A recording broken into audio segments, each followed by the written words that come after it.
Bonjour à tous. Merci pour ce discours qui t'a inspiré, car effectivement, la persévérance est un principe de l'évangile de Jésus-Christ.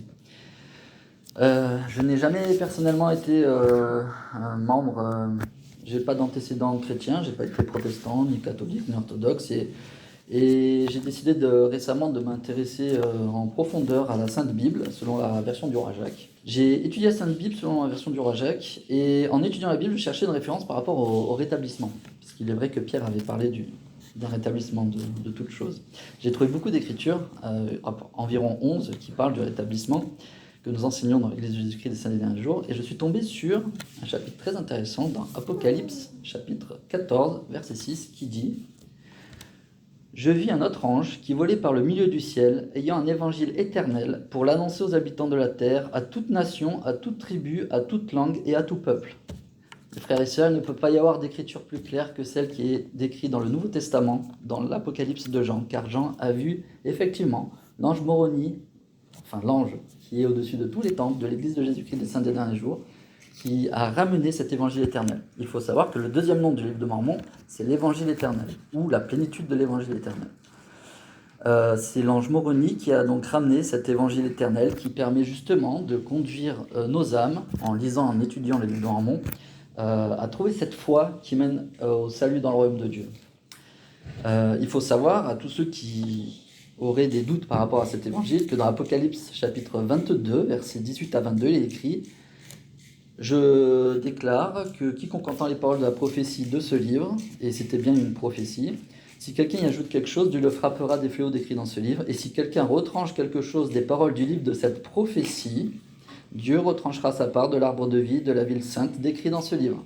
Je vous témoigne que quiconque refuse le livre de Mormon de tout son cœur ne pourra pas goûter au fruit de l'arbre de vie. Moi-même, ayant goûté ce fruit aujourd'hui, je vous témoigne que l'ange Moroni et le livre de Mormon et cet évangile rétabli que Jean avait prophétisé. Voilà.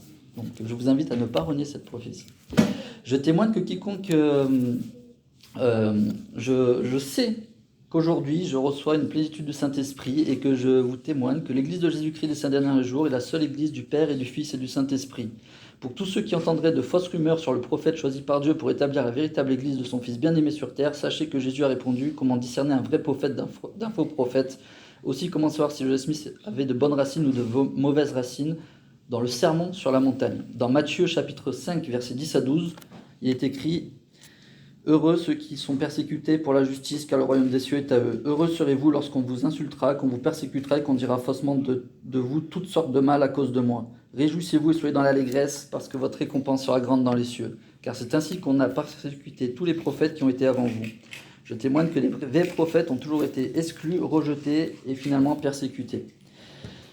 Car je vous le dis, c'est les paroles du Seigneur Jésus-Christ, si votre justice ne surpasse pas celle des scribes et des pharisiens, qui obéissent parfaitement à la loi, vous n'entrerez pas dans le royaume des cieux.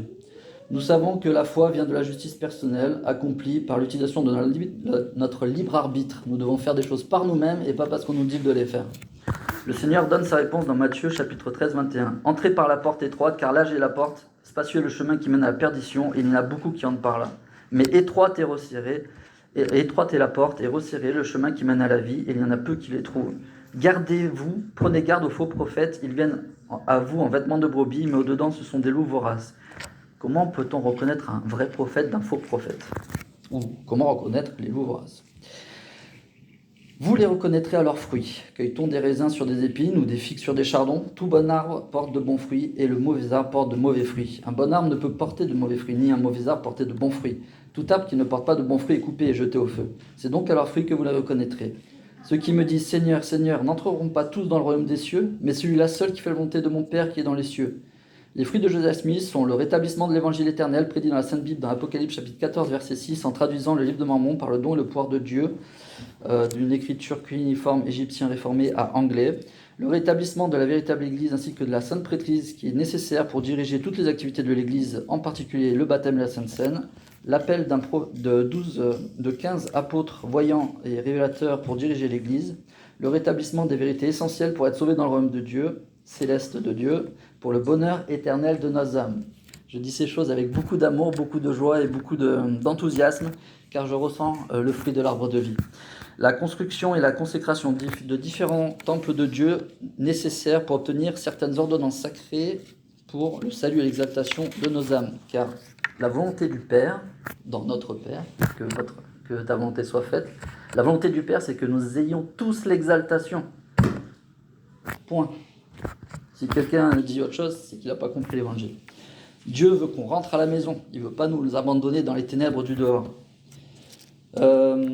Donc, les ordonnances nécessaires pour passer les anges qui se tiennent en sentinelle pour garder le royaume de Dieu de tout ce qui serait souillé ou impur, ce sont les fruits de Joseph Smith. Je vous témoigne que les fruits du prophète Joseph Smith sont bons et viennent du Père et du Fils et du Saint-Esprit. Et donc les racines sont bonnes, car un bon arbre ne peut porter de mauvais fruits. Toutes les spéculations sur le prophète Joseph Smith ne sont que mensonges de la part de l'ennemi de toute justice, car ceux qui diffament Joseph Smith renient souvent le pouvoir du Saint-Esprit et disent que tout a cessé avec la mort des apôtres et du Nouveau Testament. C'est pourquoi, à moins qu'ils ne se repentent de leur mauvais cœur, ils périront et n'auront pas droit à la miséricorde du Fils. Je le dis hardiment, ayant reçu l'autorité de Jésus-Christ, je vous témoigne que nous devons tous nous repentir afin de changer de comportement pour pouvoir goûter, manger et apprécier le fruit de l'arbre de vie qui est nécessaire à ceux qui désirent suivre Dieu.